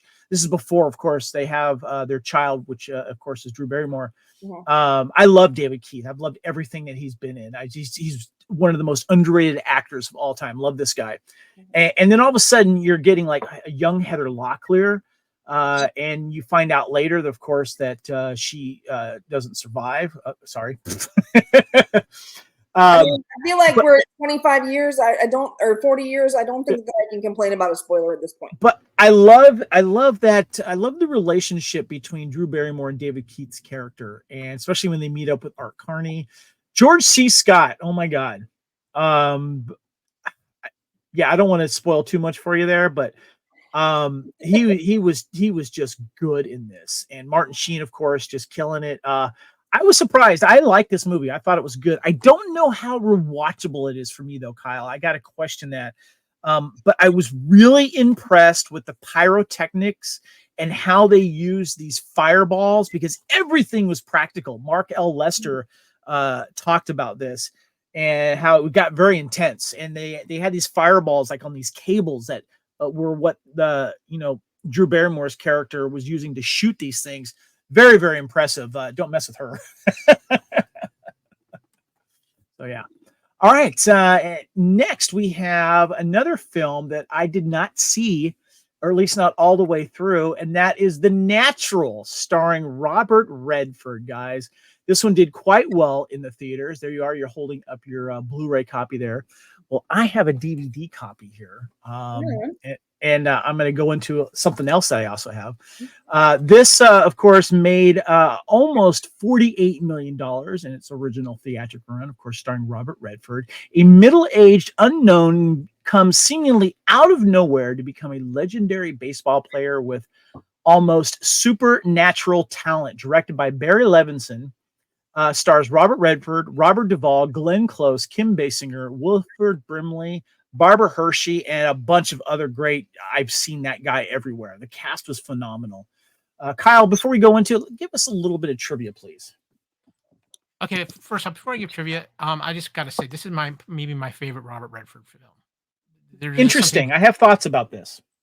There is something very special about this, but some trivia. The bat that the Bat Boy Bobby Savoy gives Roy is called the Savoy Special. The Savoy Special was a brand of beer in the 1930s that was made by United States Brewing Company. This bat is now in the collection at the National Baseball Hall of Fame and Museum in Cooperstown, New York, displayed along with Roy Hobbs' jacket in an exhibit titled Baseball in the Movies. Cool. The two heirs of the film show Roy Hobbs at age 19 and age 35. Robert Redford was 47 at the time of filming. Hobbs breaking the scoreboard clock with a home run was inspired by Bama Roel of the Boston Braves doubling off Ebbets Field scoreboard clock on May 30th, 1946, showering Dixie Walker with glass, though he'd been promised a free watch by Bolivia for hitting the company's scoreboard. Bulova. Yeah. Roel had to wait until 1987 to receive it. That's a long time. Jeez. Wow. Kyle, your thoughts on The Natural, since you said it's your favorite Robert Redford film? I just think this movie is special. It's unique. The music, the acting in it, even though Redford is so aged out. And if you're a baseball fan, how you cannot have a little warm fuzzy in your heart when you watch this film is beyond me, because it's that magical period of baseball, and it just captures that essence so well. But it's such an interesting story. You're right. It takes place, of course, it was in the 20s and then goes through the late 30s and early 40s, if I remember correctly. The cast is just amazing here. Richard Farnsworth was fantastic in this movie. I forgot how good an actor that he is. Joe Don Baker was in this film. John Finnegan. I mean, it is a who's who. A very young Michael Madsen playing Bump Bailey, one of the hot young up-and-coming baseball players and stuff. Lacee, you are showing your Blu-ray there. Let's go ahead and take a look at that. Yeah, there you go. Give us your thoughts on The Natural. Okay, I have all kinds of fun thoughts on this. First of all, there isn't a commentary, but there are a ton of special features, a lot of interviews and stuff like that. There's a real, like, there's a movie sync that you can watch where it's like a trivia track if you want to, but most of the information in that trivia track is actually in the interviews. So much brand new talent in this. Caleb Deschanel is the cinematographer. That would be the father of Emily Deschanel from Bones and Zoe Deschanel from I knew I recognized that name. Nice. Randy Newman, one of his first scores. Can we just say how phenomenal the music was in this? And it's so iconic. Yeah, it really fantastic. This is Barry Levinson's second movie. His first film was Diner, and then he did that. Like, Barry Levinson was like, wow, right? I mean, amazing. Then this is the first TriStar Picture film. Like, this is the first film for TriStar Pictures. They actually created a new label. There's a lot of information about that in one of the interviews. I'll let you watch that. The real life events. First of all, this was based on a book written by an immigrant to New York who loved baseball. And it does not end the same way as the film. In the film, I mean, spoilers, 40 years, but in the book, he strikes out. He doesn't get the hit. Well, glad that they changed that. Right. And there's some really, really great, there's an interview with his, I want to say, granddaughter, which is just lovely. Nice. There's a lot of like real life stuff. The stalker was a true story. Happened to this baseball player called Eddie Waitkiss. The Whammer is based on Babe Ruth, and Joe Don Baker did an amazing job, playing the Whammer. Yep. The Black Sox, a lot of Black Sox references, like Shoeless Joe Jackson and that kind of thing. It's a really informative. Like, it's an entertaining film, but it's very informative because it is kind of like historical fiction, because it takes place at the time when a lot of the stuff really happened. And I really enjoyed it. I didn't expect to, and I didn't think that I had seen it before until that opening scene where he cracks the bat and he 20 minutes in where he knocks the cover off of the ball. Of the ball, yes, yeah. And I was like, I've seen that. So, apparently at 50, I've become one of those people that 45 minutes in the movie realizes that I've seen the movie already. So I have never seen this movie from start to beginning. I've caught little bits of it here. I was actually more familiar with the music than the movie because it kept, I watched a lot of baseball when I was a kid. A big baseball fan, big Dodger fan. I don't follow it as much as I used to. To me, it's football now and baseball secondary. But I've always been a baseball fan, and I always loved baseball movies. I still watch baseball movies. Major League, one of my favorites. For Love of the Game, probably my favorite now. A bunch of other ones, Field of Dreams too. But I'd never seen this movie all the way through. It's not that I avoided it. I just never got around to it. So I figured, you know what? I'm going to definitely make time for it, obviously, for Time Warp. And I bought the DVD cheap at a thrift store for like $2, right? I'm like, okay, cool. I'll definitely do that. So I found a Blu-ray, a double feature of A League of Their Own and The Natural, right? At another thrift store, like about a month later. And I'm like, oh, wow, this is kind of cool.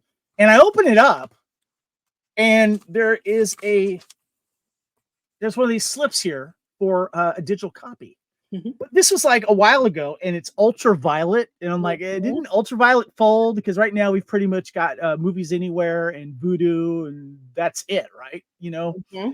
And I'm looking at it going here, redemption code, offer expires 12/31/2016. And I'm like, I'm in the thrift store going, pull my phone out, try this anyway. The code works. Here's the interesting thing, guys. Not only did I get A League of Their Own and The Natural, it also says you get 2 bonus films. I got both of Antonio Banderas' Zorro films as well for this thing. And I'm like, well, shit, I got to buy this now just because I feel bad. I got 4 movies for the price of one Blu-ray, and the Blu-ray was at the thrift store for like $3.99. So I had to buy it. So I bought it anyway. One note, all these baseball movies that you say you loved, like, Yeah. All the ones. Okay, none of those would have happened if it wasn't for The Natural, because apparently baseball movies were not doing well, and the only reason that all these other movies started coming out was because I'm not surprised by that. It makes complete sense. So I'm watching the movie for the first time, and I'm like, Barbara Hershey, what are you doing? Oh my God, that actually caught me by surprise. I'm like, what the frick? He was about to like become this baseball hero legend. He gets shot by this psycho lady. What's going on? And so I was just gonna say too, that whole scene leading up to that with the whammer and everything, Yeah. so well done. Yeah, It I had really sets that no up. idea that scene was coming up. That caught me completely off guard, which made me get pulled into the movie more. And the cast was just killing it. Oh my God, just so good. Wilford Brimley was phenomenal in this Oh movie. God, yes, yeah, Well, definitely. It's interesting because Wilford Brimley and Glenn Close and Robert, not Redford, Duvall had just done Stone Boy together. There you go. Yep. Okay. All right. So I have a hot take on this, though, guys. Oh. I'm watching this movie, really enjoying it, and I did enjoy the movie. I'm sorry, and I'm going to stand by this. Robert Redford in this movie is not his best acting role because he's playing that mysterious, aloof thing a little too hardcore after he comes back. They don't go into what was going on. It's still a complete mystery.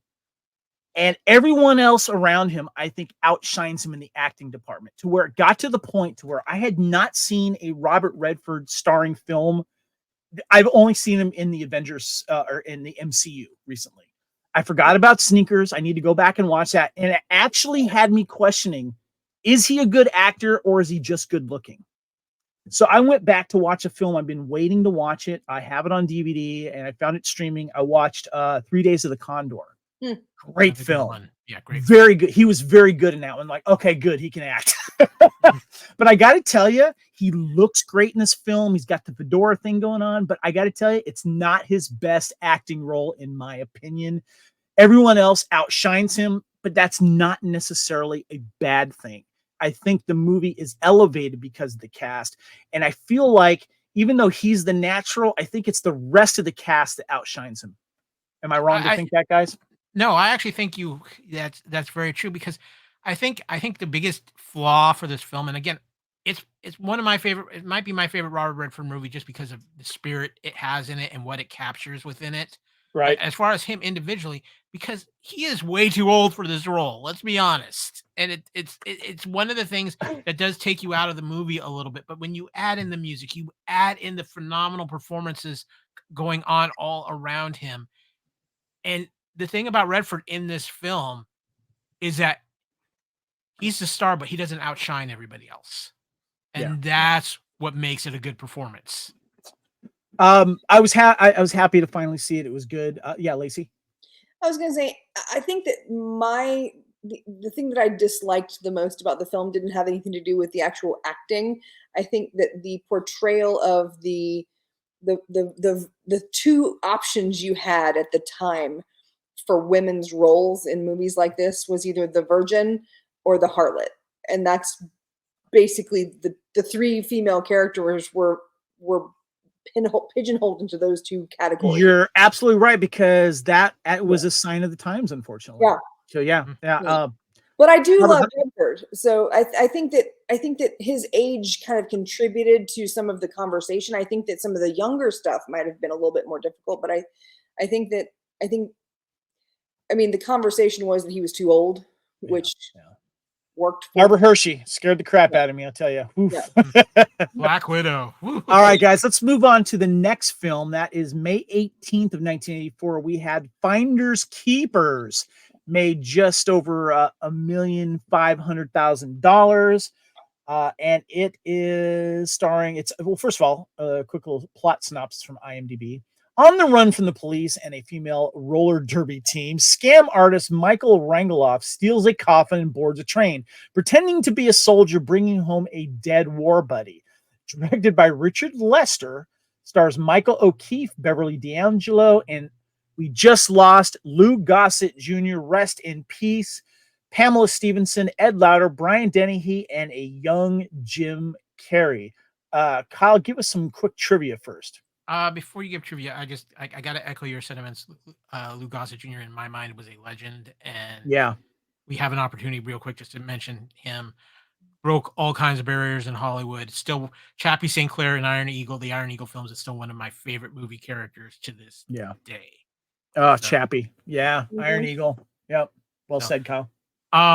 Some trivia though. Second theatrical movie role of Jim Carrey, the first being All in Good Taste.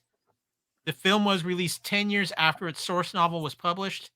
And this movie was filmed in January, February, and March of 1984. So talk about your quick turnarounds. Yes. Yeah. Jeez, they wrap up and 2 months later, boom, it hits the theaters.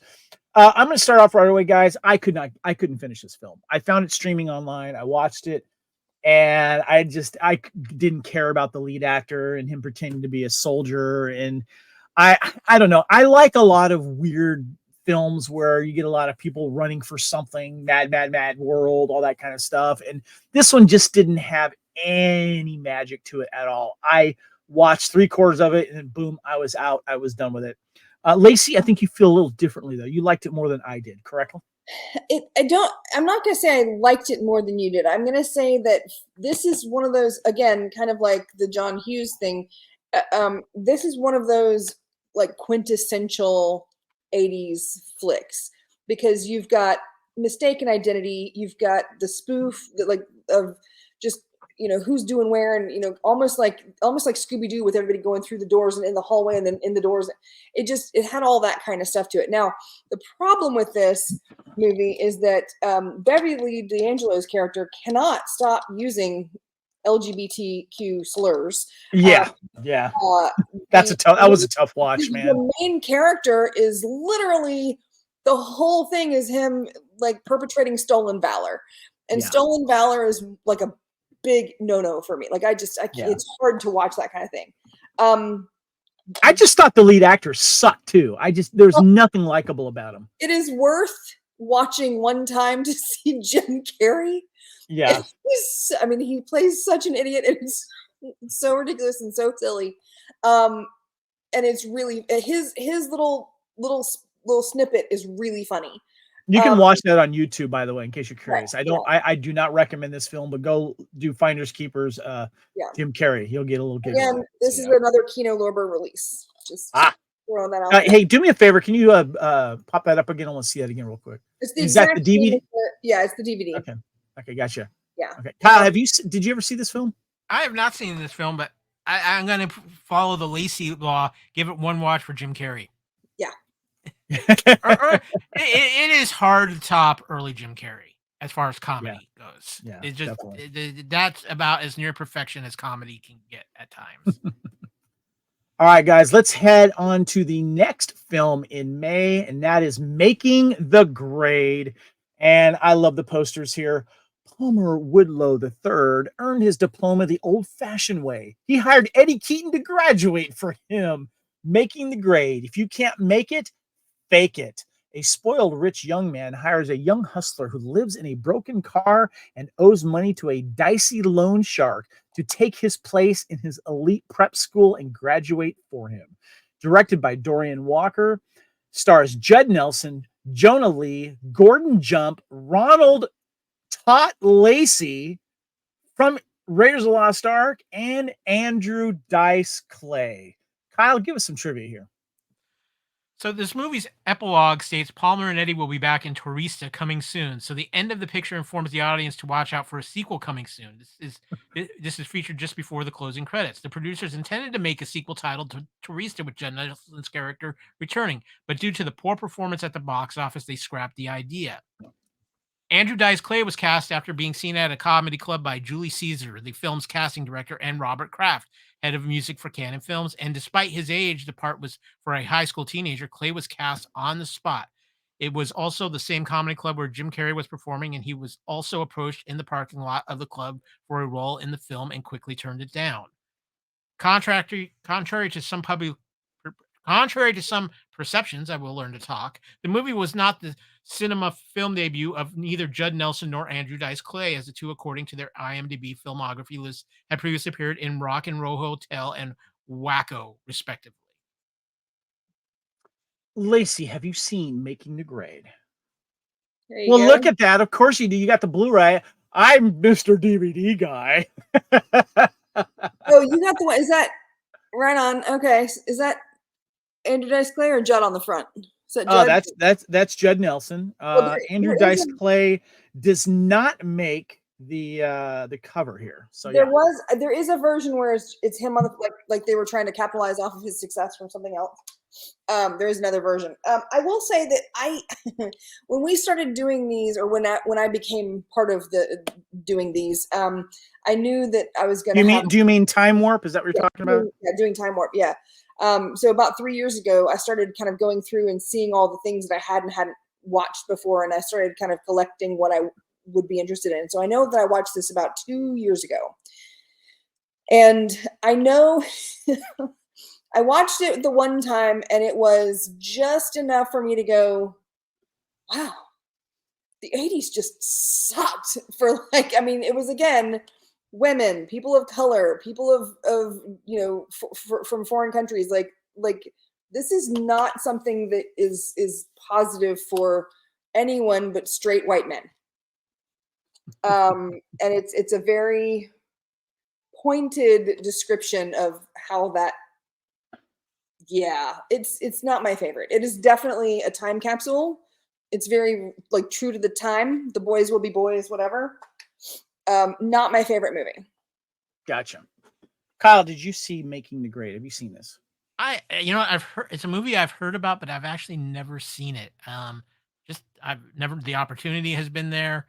It's got actors I like in it with Judd Nelson and Andrew Dice Clay, but just never saw it.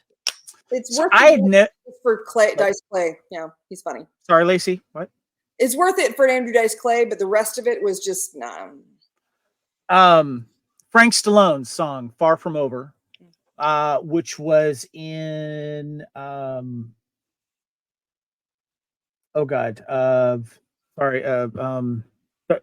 one where all the kids go to college, and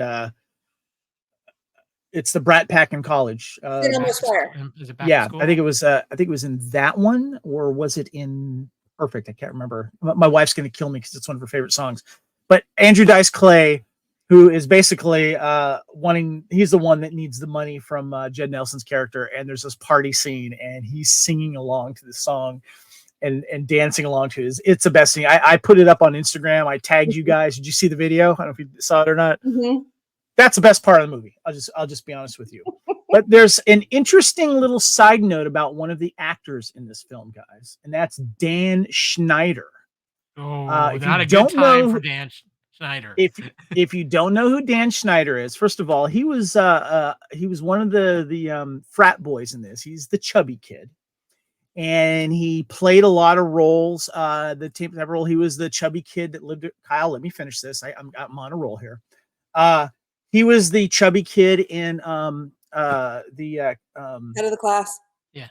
Yes, but he was also the one, the kid across the street from Better Off Dead, that was trying to snuggle up close to, of course, the French girl, as we all know, played by Diane Franklin. But yes, he made his name more in the Head of the Class, of course, very popular there. And then he went on to basically become the king of Nickelodeon TV series with the Amanda Show, Zoe 101. And there is a documentary, disturbing documentary, but true documentary, that is out right now called Quiet on the Set, something kids TV series, and it covers that whole thing that happened along with the empire that he built of mid 90s to 2000s Nickelodeon TV series. He made a lot of money and created a very toxic work environment, and people that worked under him. There's a couple of pedophiles, unfortunately, that he did not know about, and they took advantage of kids. And I don't want to get too much into it, but I just finished watching the documentary. I think it was 4 episodes. And Drake, the young kid Drake, was one of the shows on there, and he had a horrible experience on that. Very fascinating world into the world of Nickelodeon. Nickelodeon finally parted ways with him, I believe, in 2017. But yes, a lot of the famous people like Amanda Bynes and others were under his control, Dan Schneider, and this is how he started. Kyle, what were you going to say? No, I was just going to bring up what you were talking about with Eric Kevin, because it is not Dan Schneider's career is over. And I don't know if Nickelodeon will ever be the same again. Yeah. It's very, very sad. fascinating into that world, because that was everyone, all the kids that were watching these shows at the time, and they're still being played on streaming on several like Netflix shows or Netflix and some other shows, because a lot of kids grew up watching those. But behind the scenes was not the greatest of times. I highly recommend it though. Called Quiet on the Set. Make sure you check that out. This movie, by the way, making the grade, I was a little disappointed. And by the way, I think the poster was better than the movie. Just so you know. All right, next we have, finishing out May of 1984, is Indiana Jones and the Temple of Doom. Lacey, hold it up. What you got there? Because I'm going to show you mine as well. Look at that. Oh, is that the 4K version you got there? Yeah. Nice. Very nice. I'm holding up the, remember the original trilogy set here? This one here? Yes. I like this one. And you got Raiders of the Lost Ark, Temple of Doom, and The Last Crusade, and then you got bonus material, which you always find that disc at thrift stores. No one wanted the bonus material disc. I don't know why. Yeah. You find that more than the actual movies themselves. And I'm like, there's some great stuff on there, but I love this original collector trilogy set here. I have the same one, but the slimline case. Okay, gotcha. Where the cases are super. I love those slimline cases. If it's in a box set, I don't know what it is. I don't know. So this was released May 23rd. Indiana Jones and the Temple of Doom made $333 million. If a venture has a name, it must be Indiana Jones. 1935, Indiana Jones is tasked by Indian villagers with reclaiming a rock stolen from them by a secret cult beneath the catacombs of an ancient palace. Of course, directed by Steven Spielberg. Co-starring along with Harrison Ford as Kate Capshaw, Ki-Hu Kwan, and Amish Puri. Kyle, please give us some trivia on Indiana Jones and the Temple of Doom. Do we really need to give trivia for this movie? But we can. I tried to pull some ones that I didn't know, but yeah. I failed. Yeah. Of course, Ki-Hu Kwan's film debut and open casting call was put out to all the elementary schools to find a young Asian actor to play Short Round. Kwan arrived with his brother, not to audition, but to merely provide moral support. He caught the casting director's attention because he spent the entire time of his brother's auditioning telling him what to do and what not to do. Steven Spielberg liked his personality, so he and Harrison Ford improvised a scene where Short Round accuses Indy of cheating during a card game. Kwan won the role over about 6,000 other auditions. For the bug chamber sequence, Kate Capshaw was really covered with over 2,000 insects. She took sedatives prior to the scene to get over her initial fear and claimed they definitely worked.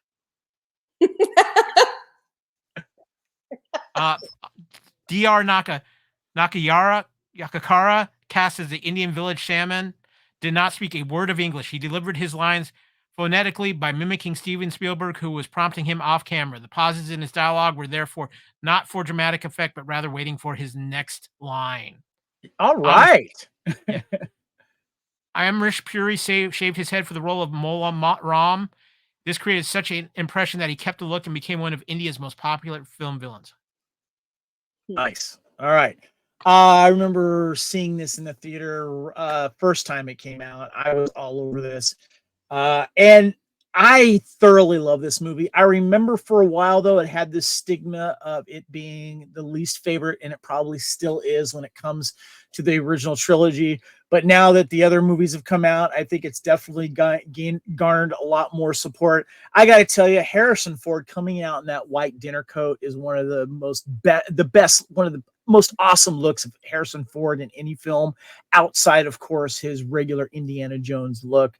He just looks so cool. I love the way that movie started out in Shanghai, and then the diamond and the poison and the antidote, and even the musical sequence with Willie Scott is just phenomenal. Absolutely love that. That was the first time I remember hearing that song, and I'm like, and then every time I've heard it after, I'm like, wait, this isn't the Chinese version, So I love the opening to this, and there's a few things that stand out in this movie for me. First of all, shum dum shahai, shum dum shahai, shum shahai. That poor guy that gets the heart taken out. And then, of course, one of my favorite lines in this movie is, Molaram, prepare to meet Kali in hell.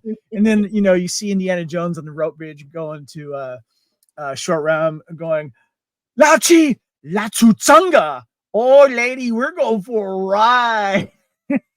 One of my favorite scenes, of course, is the rope bridge. I find this movie very enjoyable, a lot of fun. And each time he goes back to his room after having the fight with Willie Scott, I'm always trying to find the guy in the background that's getting ready to choke him, because he's hiding back there with like the pictures of the other things that's going on. I love this movie. I think it's great. It's of the original trilogy. Yes, it's not, up to the original or Last Crusade, but as you suggested, Lacey, I did what you did, and you tell me what that was. Okay, so up until 3 days ago, I had not done a chronological viewing of the series. That includes, matter of fact, I just got Dial of Destiny on 4K, I don't know, 2 weeks ago. I saw it in the theater a couple times, but I hadn't watched that at all at home. So I did Temple of Doom, then Raiders, Last Crusade, Crystal Skull, and Dial of Destiny. So I did it in chronological order because it's 1935, 36, 38, 50, 56, I think. 56, and then then 69. So I will say I do not like it in chronological order. I prefer it to be done Raiders, then Temple of Doom, because there are two spots where there are callbacks to Raiders. So in Temple of Doom, right? Temple of Doom, right? There's one shot where he doesn't have his gun, and everybody pulls it. So it's kind of like the reverse of the.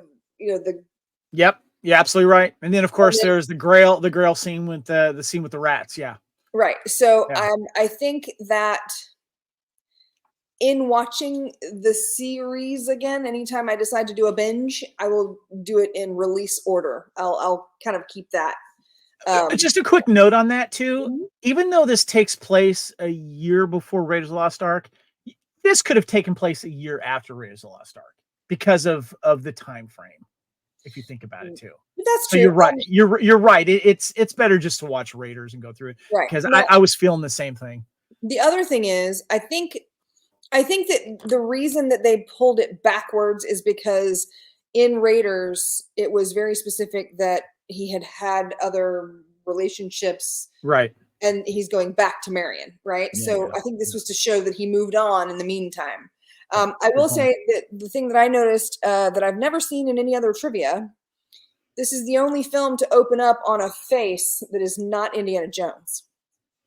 Yeah. And it opens up on Kate Capshaw. And maybe that's because Steven Spielberg and Kate Capshaw were an item. Yes. He got the girl in this one. Yeah. So I still think that this is my everyone thinks I'm crazy, but I still think this is my least favorite of the 5. Interesting. It is. I don't have a problem with the Shia LaBeouf film. I don't have any problems with Crystal Skull, other than the fact like the whole monkey thing was a little bit off. Everything else I was fine with. I know that he was making it a certain way, whatever. We're not talking about those right now, but yeah, this is my least favorite of the 5. What about you, Kyle? What are your thoughts on Temple of Doom? Not my favorite Indiana Jones film, but obviously one of the original trilogy, and still a great film. Short Round makes this film. I mean, the chemistry between him. You call him Dr. Jones, doll. The chemistry between him and Harrison Ford is phenomenal. Yeah. The only thing I always will remember about Temple of Doom too is it came out right at the time PG-13 was becoming a thing, and between this movie and Gremlins, there was big controversies. Red Dawn. Yeah. This was one of the films that really ushered in the PG-13 era of films. But what's interesting is 84 is kind of like the one that ushered that in, because we have Gremlins to talk about later, and we have Red Dawn to talk about later. Also, really quick, don't forget to look for the Dan Aykroyd cameo in Indiana Jones. Someone brought up a good question. Do you think Indiana Jones went back to Dan Aykroyd and said, "What the f, dude"? I think that you learn throughout the films, though, that every like friend he has is cash driven. Yeah, like definitely. Pretty much all of them. Yeah. All right, guys, that is it for the main movies. I got a quick reference for a film, as I teased earlier, guys. And the only reason why this movie's on the cutting room floor is because none of us could find it streaming anywhere. None of us could find it buying anywhere. And that is the Chattanooga Choo Choo, a song that kept America chugging along in this summer's funniest movie. I love the poster here, starring Barbara Eden, George Kennedy, Melissa Sue Anderson, and Joe Namath, directed by Bruce Bilson. That's all we got for you. We tried. Christopher McDonald's in this movie as well. He's making a run. Lacey? Okay. It's basically the same premise of Finders Keepers, yep. But the thing is, I remember watching this as a kid, and it was just so funny and so sweet, and it had like the Dallas Cowboy cheerleaders, and obviously in different outfits or whatever. But it was basically the whole idea that I was talking about, like with mistaken identities and running from the law, but also running from the bad guys and not knowing who's on whose side. And I need to cleanse it. I need a palate cleanser from Finders Keepers. So if anyone can find this movie, please let me know, because it looks like a fun movie. So yeah, definitely. And it was like, it kind of felt like it honestly felt like Smokey and the Bandit on a train. It had that feel with, like, the two guys in the powder blue. I got you. Yeah. This was purple. Everything was well, it's made the cutting room floor because, we couldn't find it. So this is a perfect thing for one of those boutique DVD places to pick up. There you go. So get on it. Someone get on it.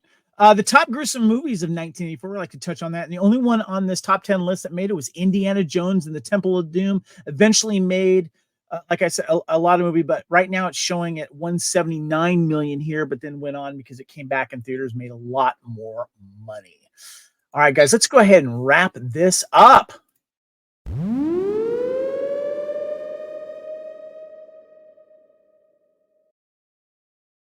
Kyle, quick final thoughts on Time Warp 84 Part 5, May. One of the more interesting groupings of movies that we've done in a Time Warp. This really covers the gambit from ultimate action films with Indiana Jones to classics like The Natural to movies that just identify with that decade and that time frame, all in 1 month. Usually it kind of tends where you kind of group together depending on the time of the year, but with this one, it covers the gambit, and that's kind of representative of the 80s too. Just throw it out there and let's see what sticks. Good point. Yeah. Lacey, your final thoughts. Yeah, I will say, other than Indiana Jones and The Natural, I think every other film in this movie, in this grouping, took place present day. So this is kind of a good collection of like a time capsule to see exactly what it was like in this time frame in the U.S. Yep. Yeah. Well, guys, this is the Fandom Podcast Network, and if you're watching on YouTube, thank you for doing that. Please subscribe to us on YouTube. You get all notifications, like and share as well. If you're listening to this podcast, make sure you check out the video, because we've been showing all these cool posters, showing off our physical media and our love for it as well. And my name is Kevin. You can find me on Spartan_Phoenix on X, Instagram, Threads, and Letterboxd. Kyle, how can we find you? You can find me on Twitter at @KyleW. You can find me, of course, all over the Fandom Podcast Network, and you can find me on Instagram and Threads at @KyleFandom. Lacey, how can we find you? I am Lacey Pants on almost everywhere: Facebook, X, all those. Letterboxd. Let's not forget Letterboxd. Yes, just love the Letterboxd. Yep. Yep. Okay. And I'm the Lacey Pants on Instagram. And of course, Fandom Podcast Network is also on X and Instagram. Make sure you check that out. Next month, guys, we've got part 6, and we are definitely diving into the summer movie season with June of 1984. 4. We've got Once Upon a Time in America, Star Trek 3, The Search for Spock, Streets of Fire, Beat Street, Ghostbusters, Gremlin, A Breed Apart, Karate Kid, The Pope of Greenwich Village, Rhinestone, Top Secret, Bachelor Party, Cannonball Run 2, and Conan the Destroyer, and more. We've got a lot, so make sure you guys check it out. We're going to have a lot of fun next month. My name is Kevin. I want to thank you guys for joining us for here on Time Warp. And until next time, we will see you back in